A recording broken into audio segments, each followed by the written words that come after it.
Dans ce module, nous allons voir comment créer une alerte sur une stratégie que l'on a effectuée dans le mode avancé ou dans le mode syntaxique. C'est foncièrement le même processus. Donc je vais me diriger vers la stratégie que l'on a faite en mode syntaxique et que nous avons ici sous les yeux. Nous étions dans le secteur de l'ingénierie, on avait appelé 5 bases de données et on recherchait de l'information sur les polymères ou les plastiques renforcés à base de fibres de carbone ou de verre, leur utilisation dans l'industrie de l'automobile, de l'aéronautique, de l'aérospatiale, bref, les moyens de transport en général, et voir quel était leur impact sur la réduction de la consommation de carburant. On était arrivé à 252 résultats et vous voyez qu'à partir d'ici, j'ai déjà la possibilité, grâce à ces boutons d'action, de créer une alerte.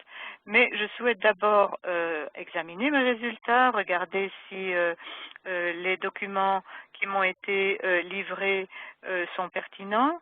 Et à partir de cette page de résultats, je vais pouvoir aussi créer mon alerte. Après analyse, donc, je peux cliquer sur ce lien pour créer l'alerte. J'ai une troisième possibilité, c'est d'aller dans les recherches récentes et j'obtiens alors un tableau qui correspond en fait au tableau que j'avais dans la recherche syntaxique avec à droite de mes résultats mes boutons d'action, dont celui créer une alerte que j'utilise pour créer cette alerte. Alors, je vais avoir différents paramètres à définir. Tout d'abord, je vais devoir lui donner un nom à cette alerte. Je vais l'appeler Reinforced Polymer. On est dans 5 bases de données, vous vous souvenez. Donc, il y aura lieu de compter un coût d'alerte par base de données. Nous avons cette alerte qui est envoyée à mon adresse email puisque c'est sur mon compte que je l'ai créée. Donc par défaut, elle va venir chez moi. Je peux également l'envoyer à un ou une collègue avec qui je travaille sur la même thématique ou je peux décider de ne l'envoyer qu'à cette personne-là. Il faut aussi tenir compte du fait que à chaque récipiendaire d'alerte correspond aussi le coût de l'alerte. Enfin, je dois définir le sujet. Le sujet, c'est le sujet de mon courriel. Donc ici, vous allez toujours voir la dernière ligne de la stratégie qui n'aura plus beaucoup de signification pour vous après quelque temps. Donc, un conseil, c'est de remplacer cet intitulé-là par le titre que l'on a donné à l'alerte et de le placer ici. Ce sera beaucoup plus parlant. Puis je dois définir la fréquence, donc j'ai une fois par semaine ou bien une fois par mois, une fois par jour. Tout ça va dépendre aussi des possibilités que la base de données nous donne. Donc si je choisis une fois par semaine, nous sommes mercredi, donc le mercredi me convient bien. Je vais décider de l'avoir entre 6 heures du matin et 10 heures du matin, c'est l'heure de mon ordinateur. Et je vais décider de définir moi-même quand je veux l'annuler. Par contre, si je sais que cette surveillance ne doit durer que 2 mois, je peux demander au système de me l'effacer après 2 mois et je n'ai plus à m'en préoccuper. Une petite case à ne pas oublier, c'est celle-ci. Parce que si vous la cochez, vous aurez une notification même si l'alerte n'a pas trouvé de document correspondant à votre stratégie. Si vous ne la cochez pas, donc l'alerte va tourner, mais rien ne sera envoyé.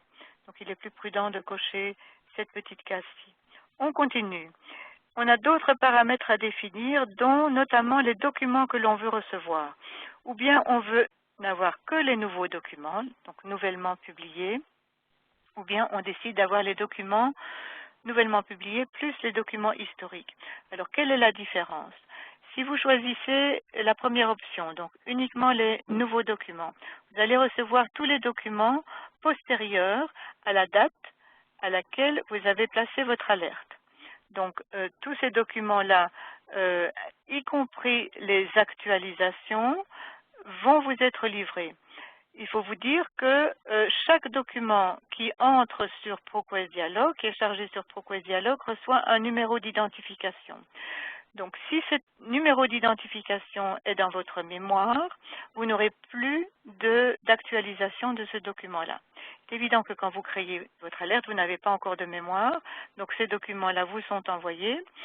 Et en même temps, il y a une petite marge que nous créons, un genre de petite mémoire qui va de 60 à 90 jours à partir de la date antérieure à la date à laquelle vous créez votre alerte, dans laquelle vous seriez susceptible de recevoir des documents intéressants également.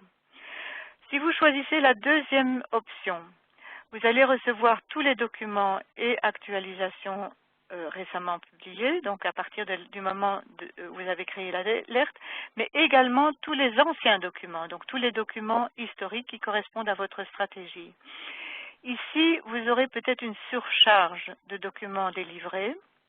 C'est évidemment quelque chose de plus exhaustif, de plus complet, mais il y a un danger de recevoir trop de documents. Donc ce qu'on vous conseille, c'est de mettre dans votre stratégie une limite à partir de laquelle les documents ne doivent plus retourner en arrière. Donc par exemple, vous pouvez dire, je veux bien tous les documents historiques, mais jusqu'à 1 an avant la création de ma stratégie, ou bien jusqu'à 6 mois avant la date de création de ma stratégie, pour éviter qu'il y ait trop d'anciens documents qui vous soient délivrés. Bien, alors nous avons le format d'affichage. Le format d'affichage, ça ce sont les documents que vous allez recevoir dans votre email ou en pièce jointe, et vous définissez l'information que vous souhaitez avoir par document. Donc ce sont les formats prédéfinis par les fournisseurs, ou bien vous avez également un format personnalisé que je vais choisir ici pour vous montrer en quoi cela consiste. Puis vous avez le nombre maximum de documents qui vous seront livrés dans un email, c'est-à-dire 4000. Si par hasard vous en aviez plus, les suivants seraient livrés dans un email supplémentaire. Vous pouvez aussi mettre un message, vous pouvez mettre différents mots-clés, tout ça est facultatif. Vous pouvez décider de garder les doublons, ça arrive, mais c'est rare. C'est pour ça que le nom est mis par défaut. Vous pouvez demander de recevoir la stratégie dans votre email avec vos documents. Personnellement, c'est une option que j'aime bien parce que une fois dans mon email, je peux immédiatement valider mes documents. Donc, je peux voir si valider ma stratégie. Je peux voir si elle est pertinente ou pas, si je dois l'améliorer ou non. Évidemment, si vous avez à envoyer ce document à un client, cette alerte, pardon, à un client, il n'est pas nécessaire qu'il ou elle reçoive votre stratégie. De même que la signalisation, donc c'est le marquage des mots-clés, c'est intéressant dans votre cas, mais peut-être pas dans le cas de l'envoi vers quelqu'un d'autre. Alors, je continue. Ici, je vais définir mon format personnalisé. Donc, je vais décider que je veux le nom de l'auteur, que je veux la base de données, que je veux le DOI. Donc, c'est ce fameux lien électronique qui, si elle existe, vous entraîne vers le texte intégral du document. Nous sommes ici dans des bases scientifiques, donc nous n'avons accès qu'à des résumés. Je vais demander également peut-être les outbound links. Les outbound links, ce sont les liens qui vous orientent vers les textes, donc le texte intégral qui se trouverait dans des publications électroniques dont vous avez les abonnements. Ensuite, je vais demander les informations sur la publication et le titre du document, mais également le résumé. Ce serait évidemment intéressant de l'avoir également. Ceci, c'est donc mon format personnalisé. Je continue. Je vais obtenir maintenant une information sur les tarifs. Ici, je n'ai l'information que sur EICompendex.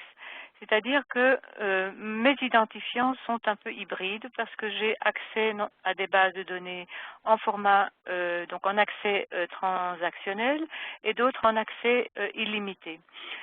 Ici, EICompendex m'est présenté en transactionnel, donc je vois immédiatement le coût que va me coûter l'alerte en EICompendex une fois par semaine, plus les documents qui me seront livrés dans EICompendex.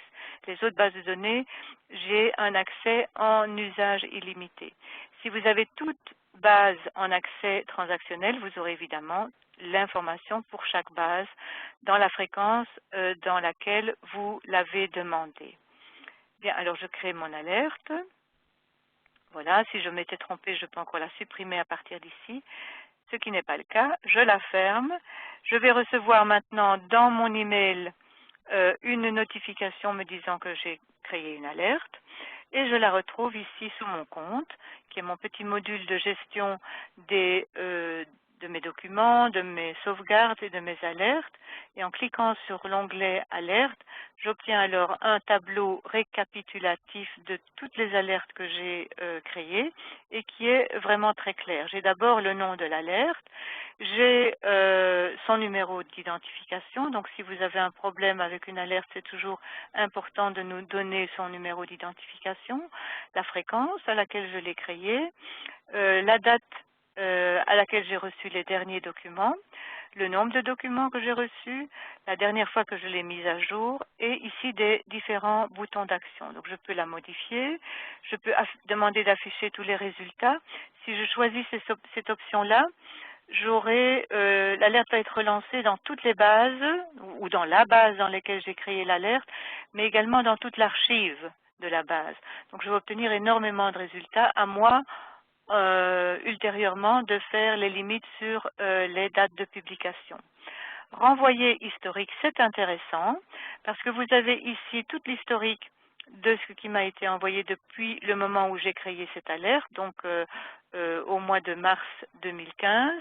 Et si jamais je n'ai pas reçu les alertes qui m'ont été envoyées, par exemple le 1er juillet, je peux demander qu'on me les renvoie. Donc je les sélectionne et je clique sur envoyer, ou alors j'indique la personne à qui ça doit être renvoyé. Donc ceci est une fonctionnalité vraiment très utile. Je peux aussi demander je peux aussi décider de la supprimer. Tout ceci va se retrouver ici sous les différentes alertes si j'actionne le petit plus. Bon, je n'ai pas beaucoup d'alertes, mais si j'en avais un certain nombre, je peux aussi les reclasser par ordre alphabétique. Donc pour arriver plus facilement à celle sur laquelle je veux retravailler. Imaginons que je voudrais modifier celle que je viens de créer. Je vais cliquer ici sur le petit plus et j'obtiens les mêmes liens que ceux que j'avais sous mes différents boutons d'action. Et si je veux modifier l'alerte, je clique sur le lien, je peux modifier les différents paramètres dans les différentes fenêtres, mais je peux aussi modifier la stratégie. Alors, en modifiant la stratégie, vous voyez que vous obtenez un tableau qui est un peu le même que celui que nous avions dans les sauvegardes de nos stratégies, où j'ai la possibilité de changer ce que je veux dans chaque étape, que je peux également insérer une nouvelle étape après l'une ou l'autre de ces différentes étapes, et je peux alors décider de l'enregistrer. Je peux aussi mettre une date de limitation, par exemple, si je souhaite limiter cette alerte à partir d'une certaine période. Voilà, alors je vais annuler ceci. Je retombe alors maintenant dans ma fenêtre où je modifiais mes paramètres, je vais la fermer. Je suis à nouveau dans mon compte avec mon tableau récapitulatif et je pense que je vous ai expliqué tout ce qu'il fallait pour créer une alerte. Donc on l'a créée, on a vu comment la modifier, comment la supprimer et éventuellement renvoyer certains résultats que l'on n'aurait pas reçus. Nous sommes donc arrivés à la fin de ce module. Je vous souhaite évidemment tout le succès souhaité et mérité pour créer vos stratégies et créer vos alertes. Il est évident que nous sommes à votre disposition à l'adresse que vous connaissez, c'est-à-dire customer@dialog.com, dialogue comme en anglais, dialog.com.